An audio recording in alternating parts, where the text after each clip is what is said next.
Matod pastubag nato sa Salmo, ang Ginoo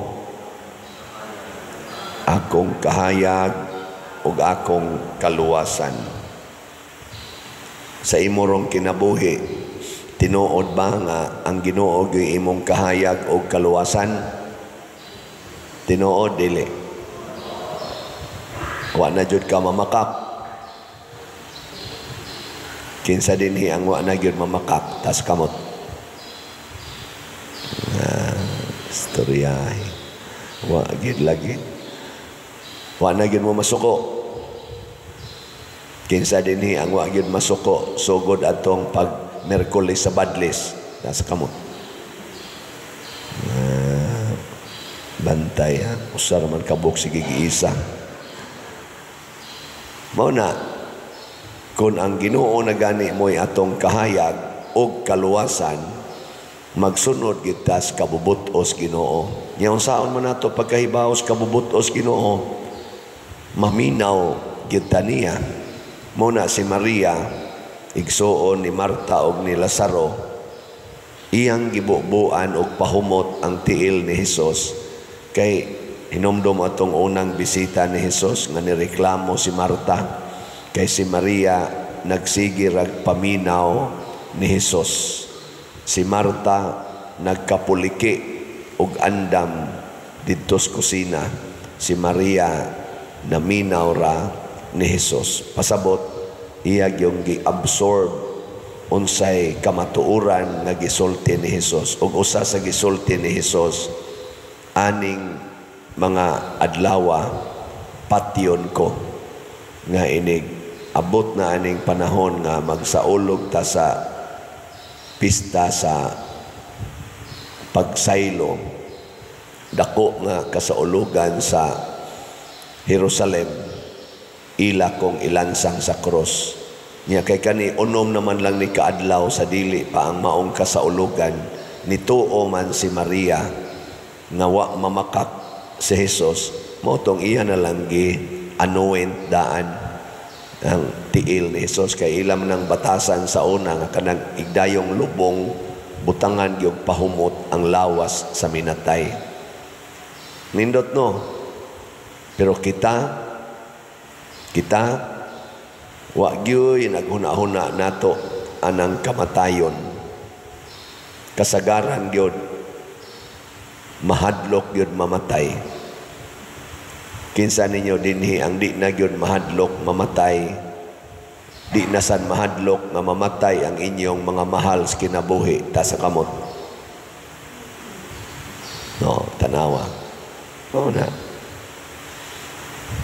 Ngano man, di man gud ta maminaw sa Ginoo nga kining kamatayon moabot gini siya sa bisan unsang taknaa.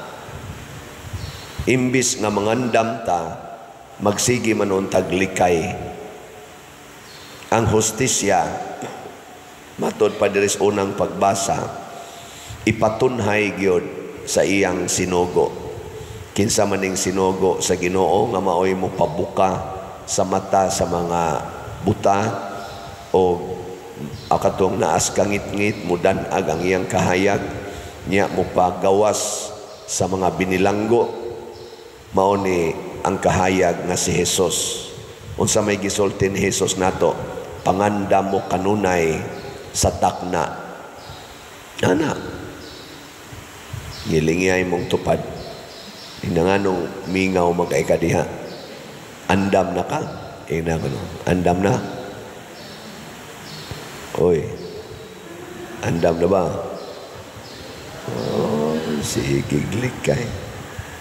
Og usa sa mga paagis pagpangandam sama ni Hesus kanigyong paghigugma sa kaaway.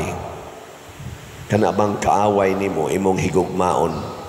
Kay kana manggong kaaway og dili ta mo higugma ana, matakdan ta sa iyang sala kanang kalagot.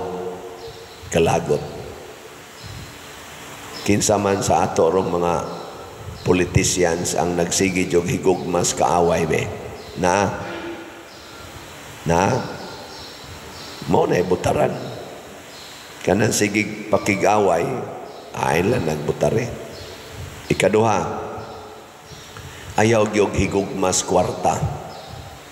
Tanawa si Judas, imbis si Judas mudaig sa gibuhat ni Maria, niingon na no Judas, kausik ba aning maong perfume, gibaligya lang untani, mahalin ginig mga 300 dinar. Ngano man, nganong kwarta man ang gihuna-huna ni Judas, kay mangawat man siya kwarta. Kinsa maron sa ato mga politicians ang sige hunahunag kwarta, ayaw na nagbutari. Sa Team Marcos o Team Duterte, hay may mas hingwarta nila. Kana mga hunahuna, kwarta ra gyud. Team Marcos o Team Duterte. Ay lamog tubag kanang ako lang na bang kamo ba? Basta mangutana na gani ko bahig politika ay nalamog tubag ang inyo na lang otok mo ipadagana. Ana. Akong Osbon ha, kinsa man roy hingwarta. Kanang naas Team Marcos o Team Duterte. Ya kanang hingwarta ayaw na nagsuportahi. Din ata mo butar ana. Ngano man di gid na matagbaw sama ni Judas siging pangawat hangtod na gyud hinuon ang iyang mismong master si Jesus, iya na diyong gibaligya. Inana na basta maadik nagkwarta.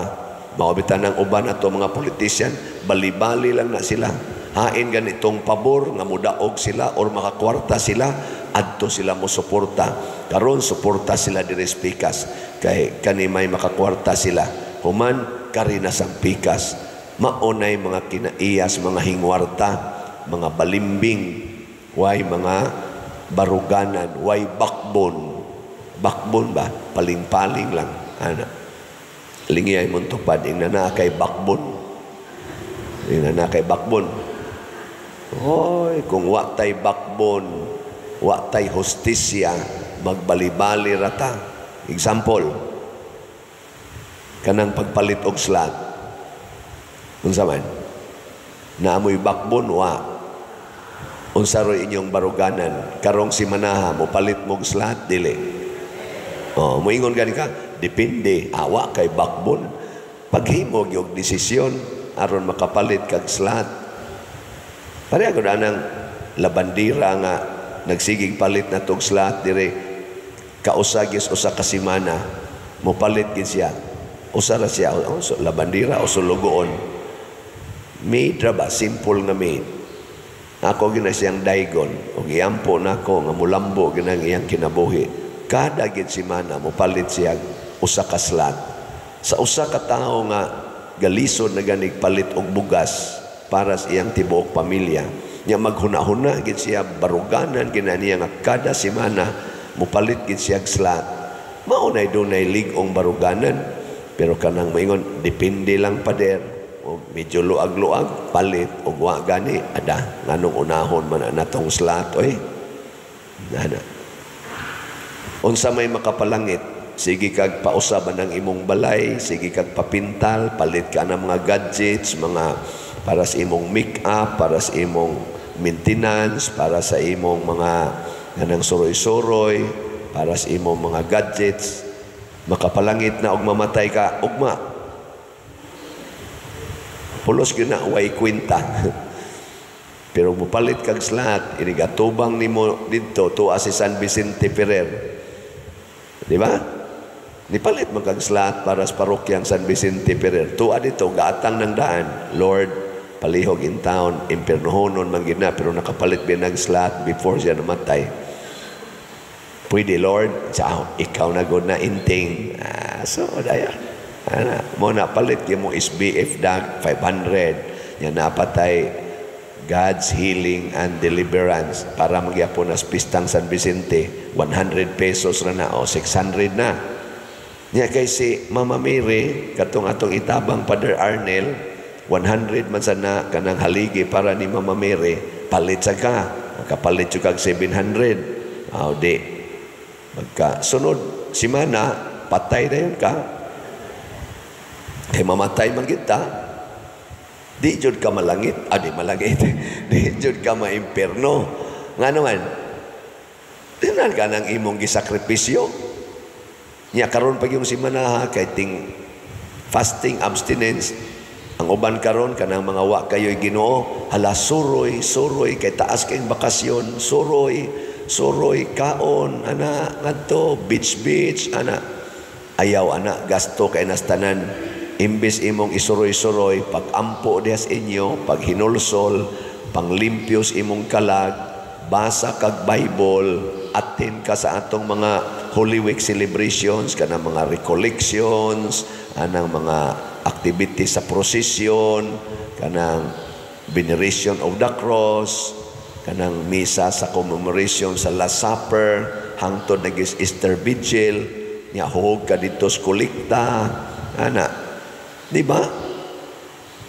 Di nindot kayo, sige manog suroy, hangtod mga, ang uman, mga disgrasya, ang mga dalaga, matukhangan, ana, kay sigig suroy, kuyog uyab, kuyog kabit, ana, ang asawa, gamatalag buntag, or ang bana ba kay gamatag buntag, ang bana, nag-apostolis dito simbahan, ana, ang asawa dahil dito, lain sa igi. Di alam at yung apostolis. Niingon na itong apostolis, may pagdi na lang kung mag-apostolis pa din. Oh, may na, apostolis ka, mo asawa dito, kuyog-kuyog rang pare. No? Orang, ay kumpiyansa, buhaton gid nato unsay gustos Ginoo niya, lig-onon tanang maong baruganan. Karong si manaha palit gyud mong slat. Ana ha? Ayaw palabyanin si manaha. Kausa na lang mumukaon hangtod karong Sabado Santo. Usa mukaon. Ya, katuloman mo mukaon duha na inyong ma-save. Nya mo snacks pa man mo, nya wa na may snacks, tubig na malaim nun. Samot na gyud nakadako imong matigom. Nya upat mo ka buok sa pamilya. O di kaupat na mo ni na times 4. Ipalit tayong slat ini ka karong Easter Sunday, asos lipahayas Ginoo. Ika-Lunes, Easter Monday, unsa may mahitabo? Ha?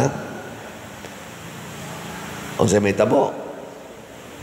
Una, slim na kay kawa, na kay mga bilbil, di ba? Ni os-os ng imong kolesterol, wa na kay sugar, kay wa na kay sigig snacks, wa sa kamang sigkaon.